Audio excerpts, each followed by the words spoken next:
I have played a lot of first-person shooters. In fact, I play a new shooter every single week. And I've been doing this for 7 or 8 years. Needless to say, I've basically played all of the really popular ones, or AAA ones, or mainstream ones, and I get really curious about games that most of us haven't heard of. Well, most of the time we haven't heard of them because they're very bad and they're a reason that no one knows of them. But occasionally, I find a diamond in the rough. A true hidden gem. Hey, Jarek here. I'm a dragon on the internet, and I was only going to choose about 5 games to talk about this video, but I've come across a lot of hidden gems, so I'm gonna double that. Here are 10 hidden gems that you should play. Necrovision. This is the very first game that came to mind. In fact, I'm pretty sure I put hidden gem in the title of the video I made of this forever ago. In fact, let me use the intro of that video to sum up the premise of that game and catch your attention instantly. In Necrovision, you play as Wolverine fighting against Germans and demons for vampires during alternate history World War I. Necrovision is weird. This is not a standard World War I shooter, or even a World War I shooter at all. You're spending most of your time fighting the forces of hell. You get a ridiculous gauntlet, a bunch of ridiculous upgrades with ridiculous ragdoll. The game looks incredibly janky when you're just watching gameplay of it, but when you play through it, it's really fun. Fun fact, the publisher of Necrovision is 1C Entertainment. They rebranded the Fulcrum games. Even way back then, Fulcrum knew how to pick a weird project. Wrought Flesh. One of my criterias for hidden gems is a game that just sticks in my mind. It can't be that good if I don't remember it, right? Yeah, well, I definitely remember Wrought Flesh. This is borderline hidden gem.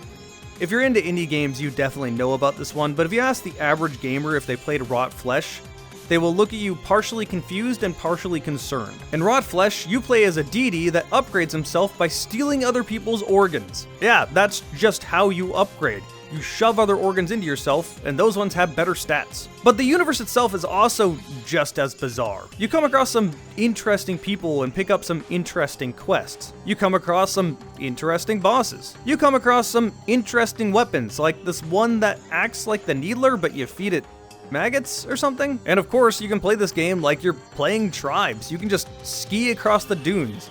Movement is a big factor of this game. If I haven't sold you with this description enough, I'll just play out the shotgun reload animation. I got a lot of shotgun shells though.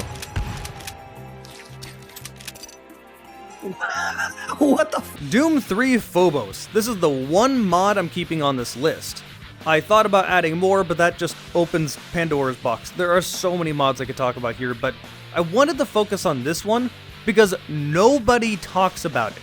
And I mean no one. If you try to look this up on YouTube, you might come across a few Let's Plays that get like 30 views, and that's it. It's just me.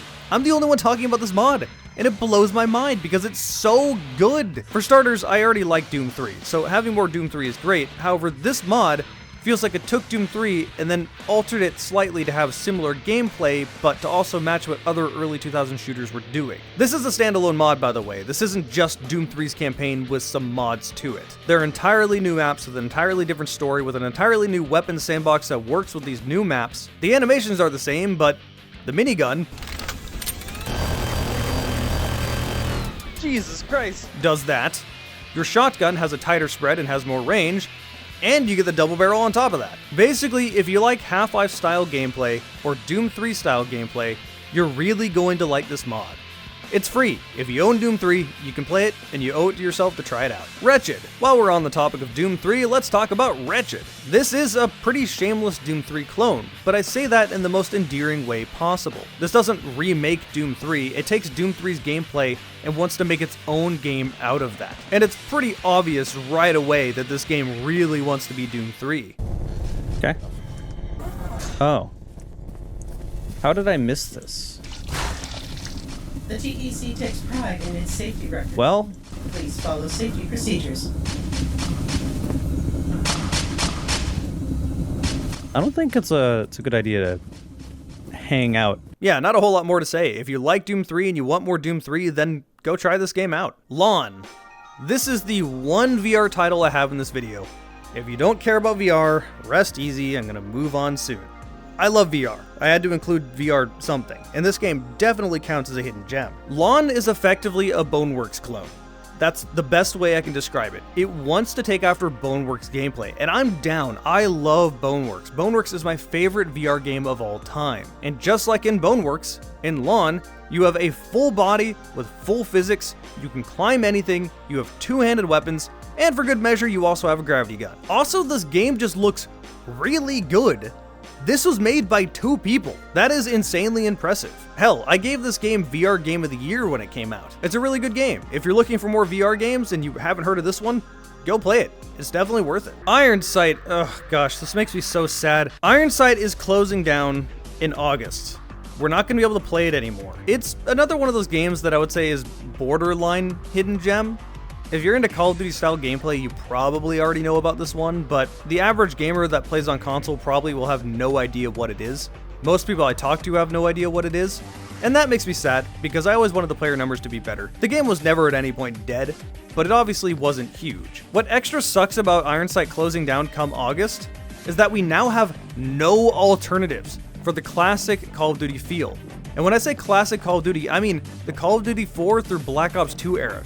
We don't get games that feel like that anymore. New Call of Duty doesn't feel like that. It's definitely not a substitute for old Call of Duty. To me, it doesn't even feel like Call of Duty anymore. Yeah, Ironsight was a shameless Black Ops 2 clone, and I'm more than okay with this. I loved this game. So if you want to be able to play it for a couple of months, well, download it. It's free to play and give it a go. I know I'll be having a stream come August just before it closes down, just for one last shot at it. Cold Winter. This game is not an indie game. This was a full first-person shooter that released on the PlayStation 2. Up until I made a video of this game, I'd never heard of it before, and I'm not sure why. For a PS2 game, it's pretty advanced. It had proper physics, the weapons felt nice and solid. I have very vague memories of the story. You're clearly not playing Cold Winter for the story, but the gunplay feels good enough to put it here. I do think it's worth trying out if you want a PS2 era shooter, and you've not heard of it. Conduit 2. I don't know if I can really call this a hidden gem, but most people I know have never heard of this game. There's one very obvious reason for that. This released on the Wii. Yeah, it's really easy to emulate nowadays, but back then, if you're into hardcore first-person shooters, quote-unquote, then you're not looking at Wii games. You're not going to care about it. You're probably going to hear about a shooter on the Wii and go, yeah, what? That child's console? I'm not playing a shooter there. I really wish this game released on PC or even just consoles to make it easier to play nowadays. It probably would have been more successful. This is a solid early to mid 2000s first-person shooter.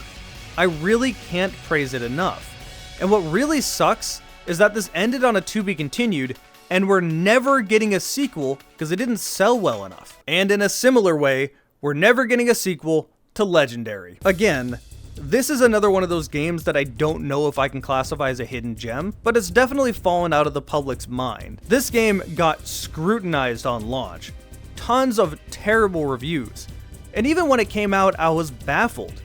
This isn't a bad game. It's not a Half-Life quality game, but like, it's a 7 out of 10. It's good. The concept alone is enough to gain it an extra point. You get duped into opening Pandora's box. Then you spend the rest of the game fighting its mythical creatures. That's awesome! I want more games like this. And at the end of Legendary, it looked like you were going to befriend these mythical creatures. It looks like you were going to be able to control griffins. But no, the game flopped, so we're never getting that. That sucks. This is so much cooler of an idea for a shooter than your generic modern military shooter. Oh boy, you play as the cops or the military again. Oh boy, shooting at other guys that also have guns and generic military armor. Let's have something more interesting for a change. It's funny I say that while segueing into a zombie game, but Dead Effect 2 definitely qualifies as a hidden gem. Purely out of surprise. This game started as a mobile game. Yeah, somehow it's a good game, even though it started as a mobile game.